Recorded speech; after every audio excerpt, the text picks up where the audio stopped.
vibrational construct, the human body, everything. The situations, organizations are vibrational constructs. And there's this phenomenon they call sympathetic resonance, whereby if you have, say, 3 violins and you make the strings play to a certain note, a certain frequency, if you introduce another violin and just put it there and leave it, that violin will start to pick up the frequency from the other 3 and start to vibrate into the same, right? I've seen this happen in politics, and I've seen it happen so often.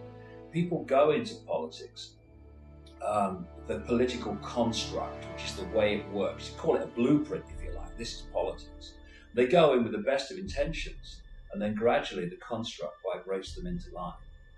Now, towards the end of the 90s, after the carbon dioxide picture had been sold to such a level, new data was coming through. Senior researchers, particularly in astrophysics, were saying, hey, the sun is doing things that we haven't seen before. And we've discovered a link between the magnetic energy of the sun and the climate. That hadn't been suspected before. So that should then be taken on board and go, oh, new information? We should look at this. No, that's not what happens. Ooh, new information. This is a problem. It sort of muddies the water. We can't give a mixed message. The policymakers need clear guidance. And science does not want to say, actually, we're not really sure about this. It means that our computers can't predict, and you don't need to give us all these billions because we can't answer your question. The science isn't going to say that. So the scientific establishment defends its position. The environmental groups who've been gathering campaign momentum around this, they're not ready to change. And the media, actually, so many science journalists have signed up, and they've been at the forefront of the campaign. They find it very hard to change as well. So you have this kind of collusion going on, which is actually quite scary, because it means that the real issue, there is a real problem on the horizon, and it's not gaining any attention. It's certainly not gaining financial resources, and that is the climate is unstable. It's always actually been unstable, but we haven't noticed because we've been in a relatively stable period. And humanity has become more and more vulnerable to climate change, to the natural fluctuation. We're now 6 billion on the planet. Within the next 13 years, there'll be another billion mouths to feed. Oil is just about to peak. All of the industrial civilization, everything you see around you is based on oil. Gas to certain degrees, well, mainly oil. And when that peak happens fully, it's happened in the States, it's happened in the North Sea, the price, in my understanding, is going to go through the roof. And that will destabilize the world economy. Now, those who sit in higher positions of power and influence, they know all of this. I have absolutely no doubt that they know about this. It must be true this carbon caused global warming because the world's top scientists say so. No, that's what you're told, mate. In fact, there are enormous numbers of scientists who question that and indeed put forward extremely compelling evidence to show that it's not caused by carbon dioxide at all. Mars and the other planets are also warming up. Are they driving a lot of trucks on Mars? Well, I don't see. There are 2 rovers now on Mars. Well, okay, there is climate change. And this theory, in fact, hurts a lot of scientists. There are a lot of scientists that don't completely disagree with climate change. They say, look, there are other things. It happened in the past, it happens now. It's normal. It's a normal cycle. Why is everybody so upset? A lot of the cycles And people are talking about the sun entering a new place of the galaxy, a new part of the galaxy that we haven't been around in for hundreds of millions of years. There are lots of unknowns on an astrophysics level. None of these scientists know exactly what drives the cycles of the sun. And we think of the sun, up until recently scientifically, the sun was a constant point of light, like a nuclear reactor, virtually constant. It was called the solar constant. If you just focus on the light of the sun, it is pretty constant. Actually, even the light of the sun has a 11-year cycle. It varies by 0.01%. Now that's not constant, right? But on a magnetic level, and nobody looked at the magnetic cycles of the sun until recently. We didn't have the instruments. Now we've got the instruments. We see the sun is, in a way, like a woman. It's got periods, it's got cycles. And some of these are very, very long term. We were talking earlier about science not being interested in this. Science is very patriarchal. I think, oddly enough, it just cannot handle periods and cycles, and it doesn't want to get into prediction. And science is only ever concerned with the external, objective, consensual reality. Now that's all very fine if you want to build something in engineering, but it's only half the story. The internal part, the soul, our dreaming. Nothing that we've created could be created without first dreaming it. I have no doubt that it's the sun. And it's like staggering, isn't it? It's like staggering.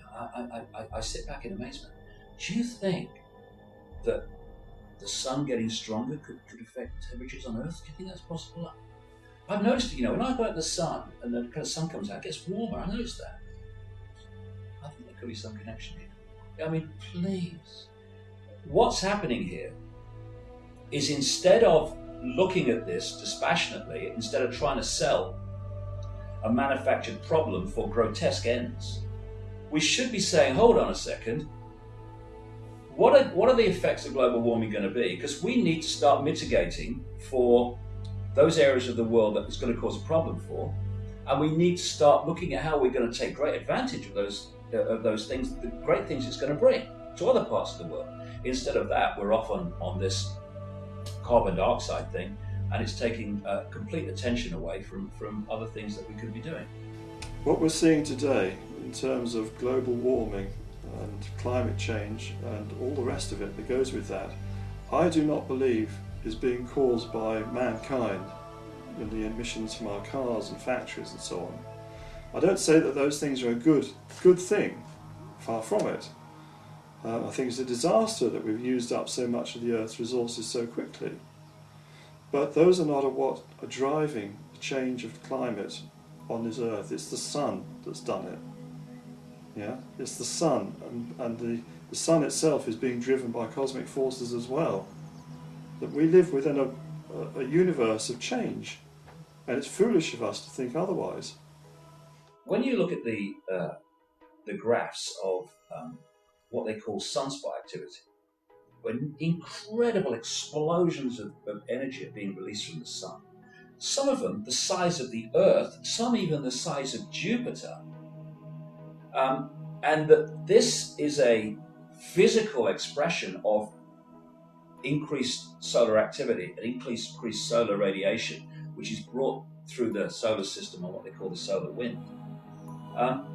When you see the graph of when you get more solar activity like that, and the graph of Earth temperatures, and then when the sunspot activity falls and the amount of solar radiation being emitted falls, so do the temperatures, right?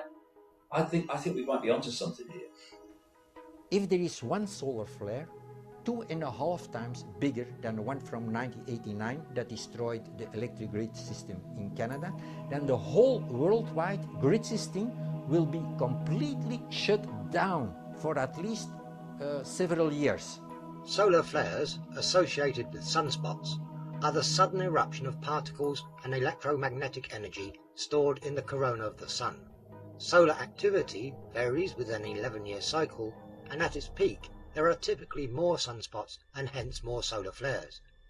Sunspots are darker, cooler areas than the rest of the sun, and it is when more of these sunspots appear that caused some researchers to theorize that a huge solar flare could hit the Earth with dire consequences.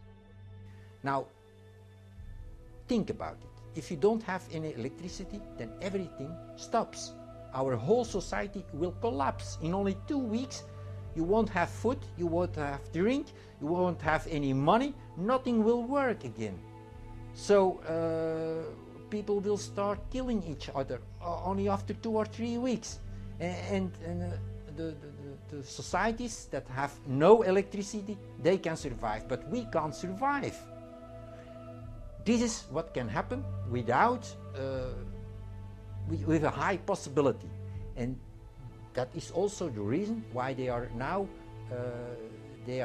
have sent so many probes to the sun to see what will happen in 2012, because they are expecting very big problems. They know about it, but they don't want to talk about it up at this moment. However, this planet of ours, the Earth, also has many variables, many factors that could cause or add to climate change and could alter human behavior. Factors like the magnetic field, which protects us from harmful cosmic and solar rays, and the Earth's pulse, the Schumann resonance. This being the electromagnetic waves which exist between the ionosphere and the Earth's surface, which resonates at around 8 Hz per second. And some researchers tie these naturally formed electromagnetic waves to human brain waves, and believe that a change in this resonance could affect human behavior. I've spent the bulk of my adult life studying and researching ancient texts, traditions, cultures, the wisdom of those who have come before us. And they do, in fact, the texts, some of the calendars going back over 18,000 years, that's before the last ice age, all point to this time in history. And they say that we are living a very unique time. In the words that they left for us, they describe the time as a time of great change, and we've all heard about the prophecies that all converge in this moment in history. And that doesn't mean a lot to someone in the West, because we tend to discount those. Well, as a scientist, what I can tell you as a former Earth scientist is that we are seeing measurable parameters that